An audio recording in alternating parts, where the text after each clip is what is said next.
क्योंकि घर में एक परिवार में 5 भाई होते हैं, तो 5 भाई के बीच में झगड़ा होता है तो पड़ोसी वाले फायदा उठाते हैं इससे।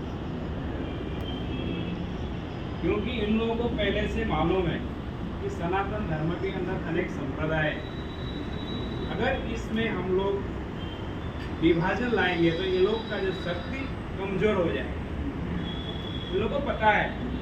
इसीलिए हमारे सनातन धर्म के अंदर जितने भी संप्रदाय कुछ न कुछ ये लोग एक दूसरे को नीचा ऊंचा दिखाने के लिए कुछ न कुछ ऐसा हर साल 2 साल में ऐसा कुछ करते हैं, और उसको हम लोग खुशी खुशी देखते हैं। जैसे स्वामी जी ने कहा कि ओ माय गॉड पिक्चर बना था, सुपर हिट हुआ, किसने बनाया? हम ही लोग ने बनाया ना। ब्लैक टिकट ले लेके जाके हम लोग थिएटर में देखे, उनको तो मज़ा आ रहा है। एक तो पैसा कमाई हो रहा है, दूसरी चीज़ वो लोग जो दिखाने चाह रहे हैं, समाज को जो नीचा बताने चाह रहा है सनातन धर्म को, वो उनमें सफलता मिल रहा है। तो कहीं हमारे जो सनातन धर्म प्रेमी जो हमारा समाज है, कहीं अभी थोड़ा कड़वा शब्द है, लेकिन वो अभी हम लोग को देखने मिलता है। क्या होता है, कहीं भी हो, ये हमारे फलाना संप्रदाय है, ये वो संप्रदाय के बीच में मतभेद होता है। एक मैं देखा हूँ, एक परिवार में 5 सगे भाई है, लेकिन 5 संप्रदाय अपना रहा है, बीच में बोलचाल नहीं है। विवाह होगा तो वो तो फलाना संप्रदाय है, वो धर्म मान रहा है, उसमें हमको लड़की नहीं देना है, उसको व्यवहार संबंध नहीं बनाना है। ये हम लोग का एक कमजोरी है। तो इसमें हमारे जो समाज निर्देशक, ये समाज सुधारक, ये हमारे संतों हैं, उनको भी खास, क्योंकि शायद उन्हीं लोग का जासूस हो या साजिश हो। जैसे अभी कल ही हुआ, स्वामी जी हाथरस में एक बहुत बड़ा घटना हुआ। इस संप्रदाय के है, कहाँ के है, उसको कुछ पता नहीं। लगभग 125 के ऊपर जान चली गई उसकी। कथा कथित बाबा है। हाँ, और वो कौन संप्रदाय का है, क्या है, हिंदू है, अभी तक पता नहीं। तो ऐसे ये लोग साजिश बना के हिंदू धर्म को बदनाम करते।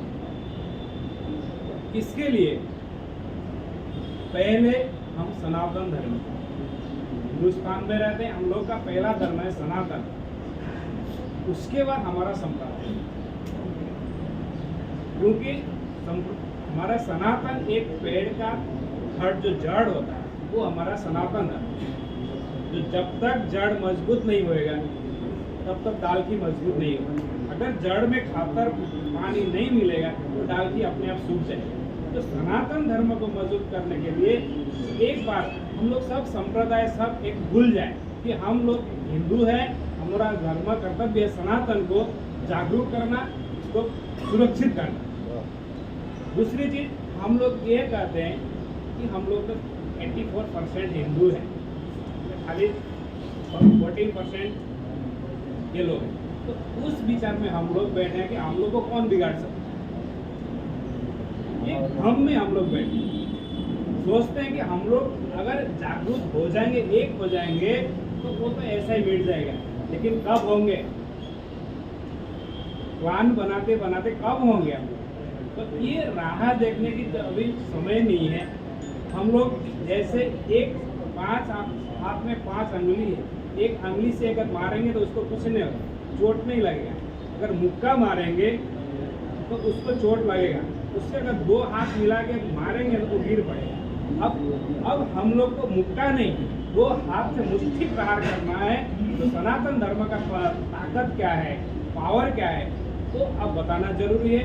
अब इंतजार करने का समय आएगा, फिर जागेंगे, इसका समय अब नहीं है, इंतजार का समय नहीं है। क्योंकि आज 14% है तो इतना अत्याचार कर रहे हैं, तो कल 25% होएगा तो ये लोग सिर पर बैठेंगे। और हम लोग जैसे महाराज जी ने कहा कि अभी तक 10 साल के बाद हम लोग को छूटना पड़ेगा बसने के लिए, कहीं मंदिर में ध्वजा भी उतार के रखना पड़ेगा। ये पोजीशन आएगा, जब तक उससे पहले हम लोग जागें, एक हो जाए, सनातन धर्म एक हो जाए। बाकी संप्रदाय अपना ही है, लेकिन पहले परिवार बन जाए, इसी के साथ सभी सनातन धर्म प्रेमियों को यानी संतों उपस्थित हैं सभी को एक गुजारिश करते हुए मैं मेरा वाणी को विराम देता हूँ। जय श्री राम, दंडवत प्रणाम।